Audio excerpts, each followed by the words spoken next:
All right, I want to go through a few things in Autodesk Maya. A lot of what I'm talking about also applies to 3D Studio Max, but I'm going to be demonstrating it here.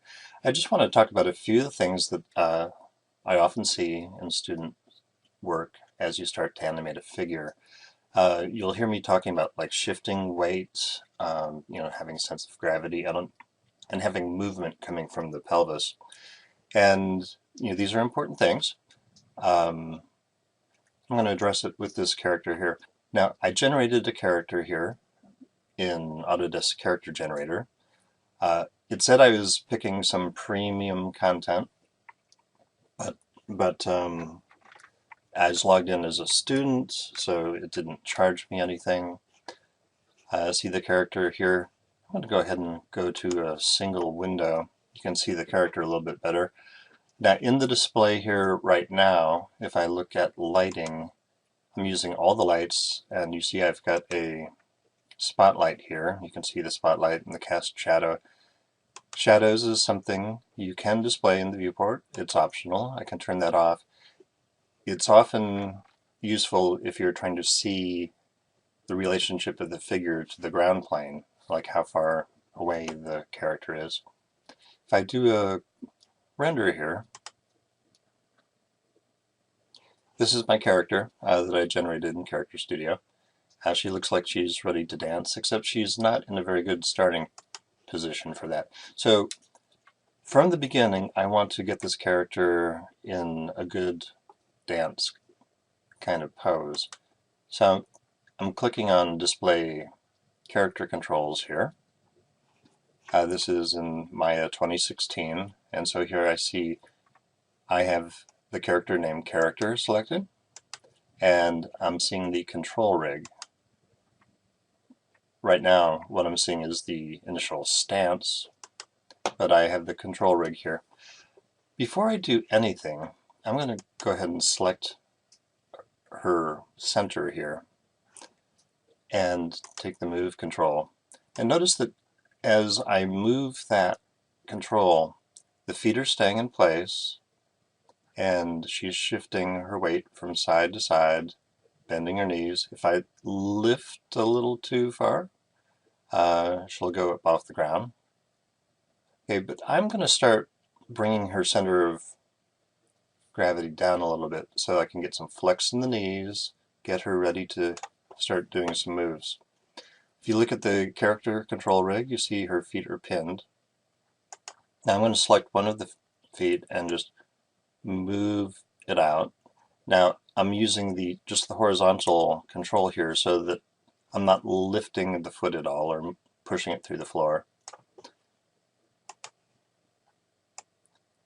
And so now she has a little better stance.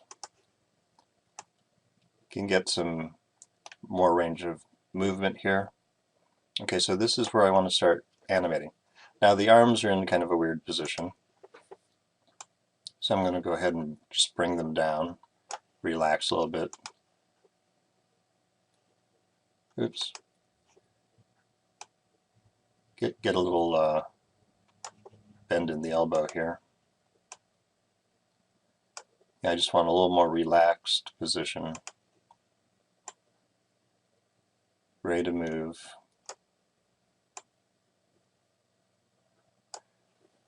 If I toggle this around, you see position of her arms. Okay. If I select her center again, go into rotate, so I could kind of start her off in a little different bit of a twist. So I want to start out in a kind of natural pose here. But you can see from what I'm doing here with her center that, I can get a lot of weight shifting going here. All right, so I just want to keyframe a few more common sort of things. I want to make sure that I'm at frame 0 here.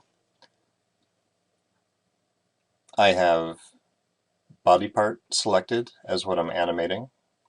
I don't have anything pinned except for the feet right now. We'll take a look at pinning a hand at some point along here.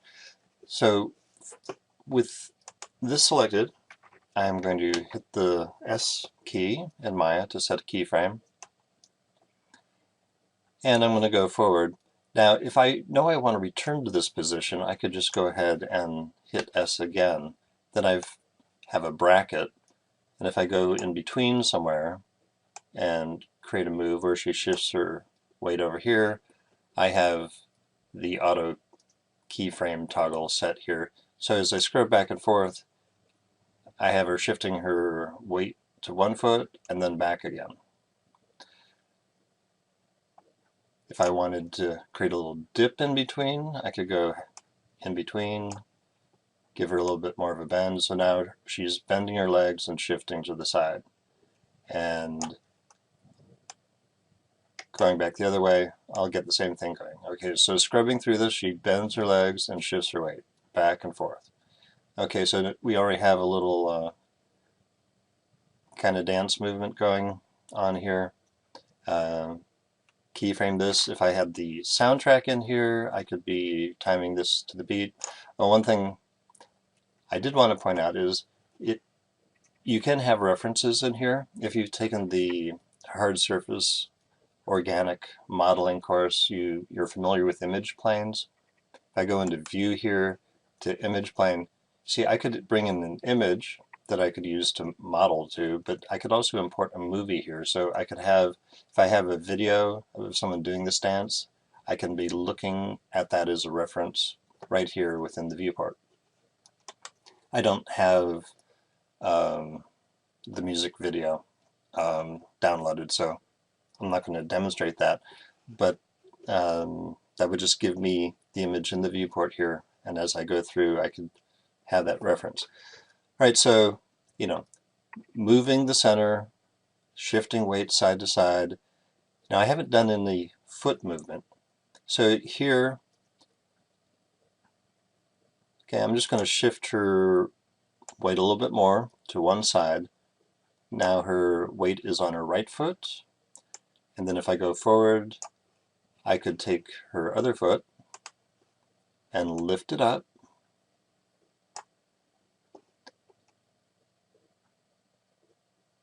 Maybe I'll do a little rotate here. Turn it out. Go back to move.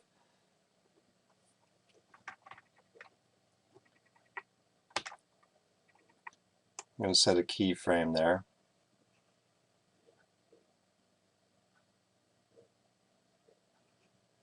Okay, I'm going to switch to a front view.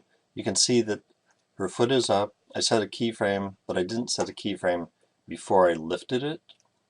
So I'm just going to actually undo what I did. Okay, so here with the foot selected, I'm going to set a keyframe.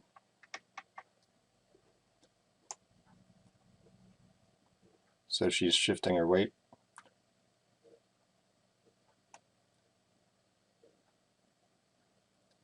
So I'm going to go ahead and set a keyframe here, then go forward to the next keyframe. Now, to make sure I'm actually on that keyframe and not accidentally creating a duplicate keyframe, I'm going to use the control over here to step forward one key. Now I know I'm right on that keyframe and I'm not accidentally adding a second one. So I'm going to lift your foot up, set a key, actually do a little rotation, set a key. Okay, so lifting, turning out, and then I'm going to put that foot down.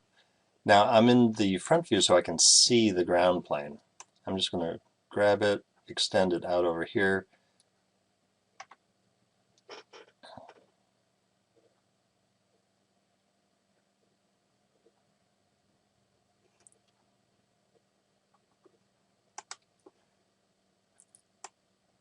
I'm going to have to get the pelvis involved here. So I want to end up with her weight over here.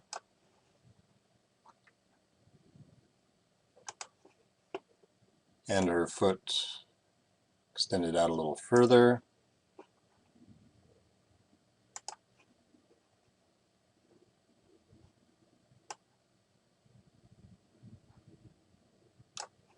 And bend.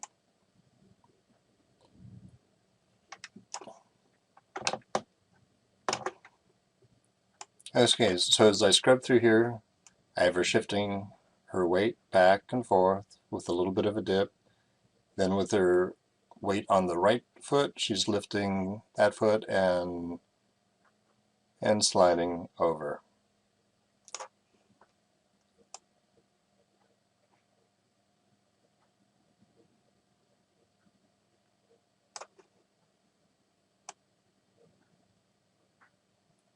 Okay, so I'm seeing a lot of people moving feet without shifting weight and stepping. So that's one thing. All right, now I just want to do a little bit of animation with the hands and arm. Don't want to leave that out. So I'm going to deselect, go in here, select one of the hands. I'm going to set a keyframe here. Then I'm just going to go forward a bit.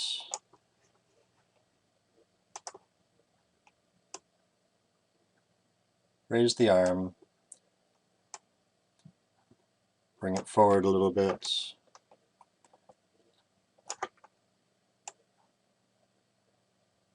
We'll get a little bit of that watch me what thing going here. Now I could go in and move the fingers.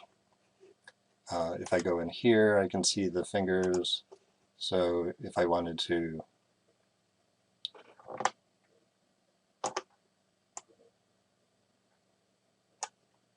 kind of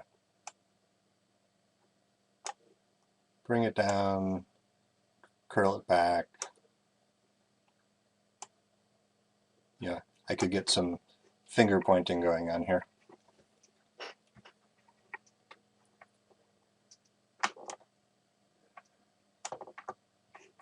Okay, so go pop back out. So I've got the hand here. If I scrub, you see her shifting her weight, and then the arm is coming up. And I'm just going to do a very simple gesture here from this position.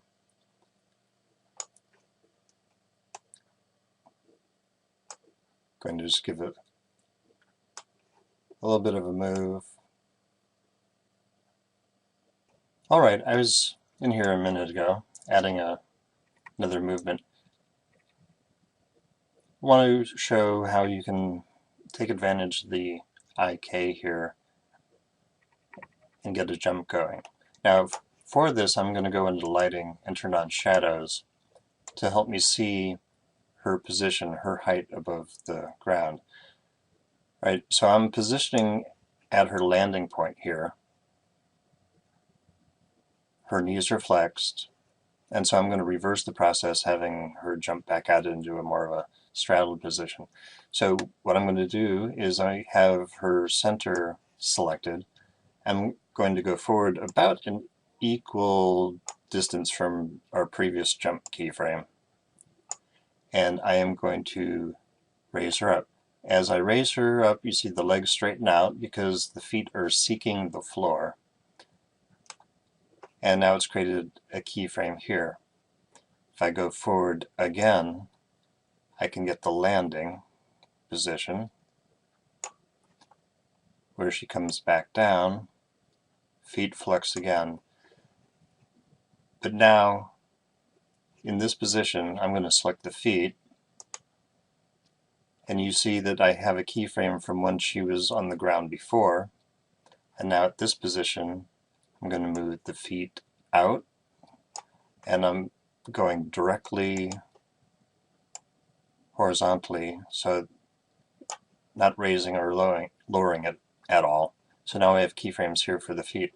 So now, as I go back, so she starts out straddle, jumps up, feet together, she jumps again, feet go out.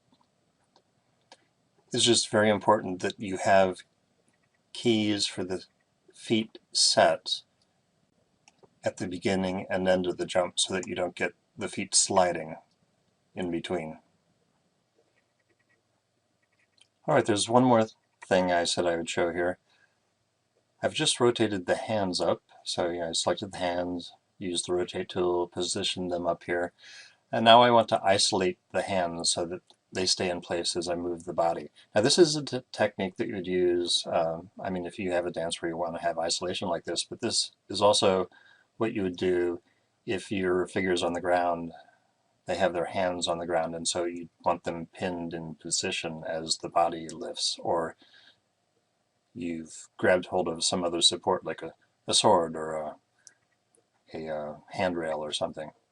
So right now, if I just scrub through here, I've got a little shifting of weight, lifting foot, planting it, animating arm into position here, got a little jump, feet together, jump feet apart, both hands are up, and now I want to animate the body with the hands staying in place.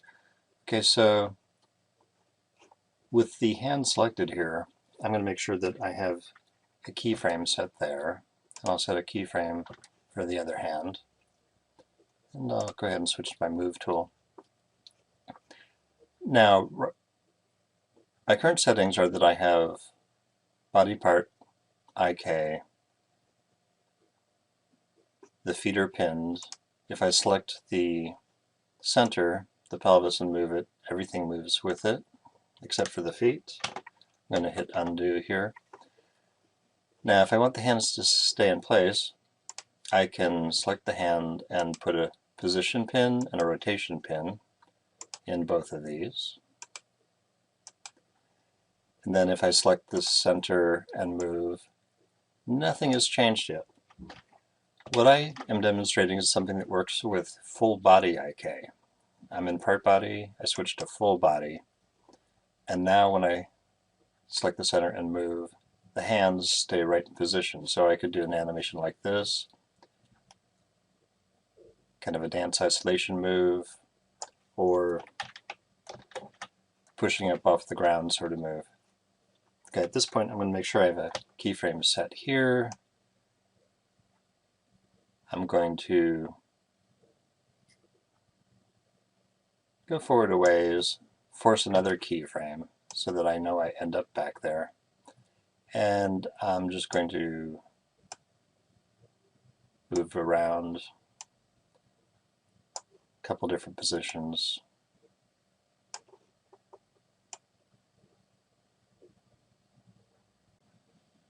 Okay, one of the other things you can do when you're in full body mode is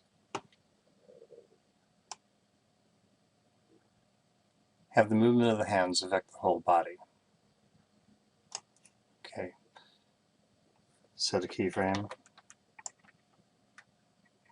So we have the motion and then down. Alright, so I've got a number of things here. I'm going to leave that as the ends. I've got a 150 frame range showing here. I'm actually just going to make this a 140 frame animation and render it out. I just rendered this one frame here. Okay, this is what I've got at the moment.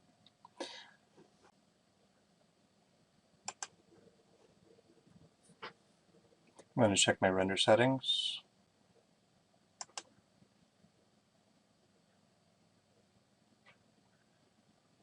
I'll just do JPEG.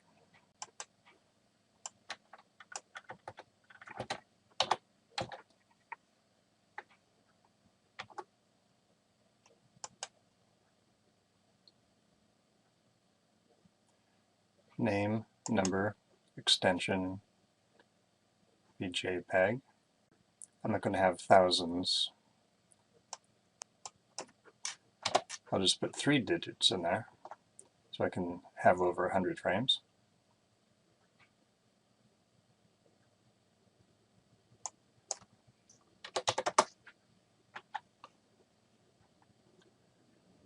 From frame 1 to 140 every frame. I'm going to do the perspective view. I could create a camera. Don't need the alpha channel. JPEG doesn't support that anyway. HD 720. All right. Close. I'm going to do batch render.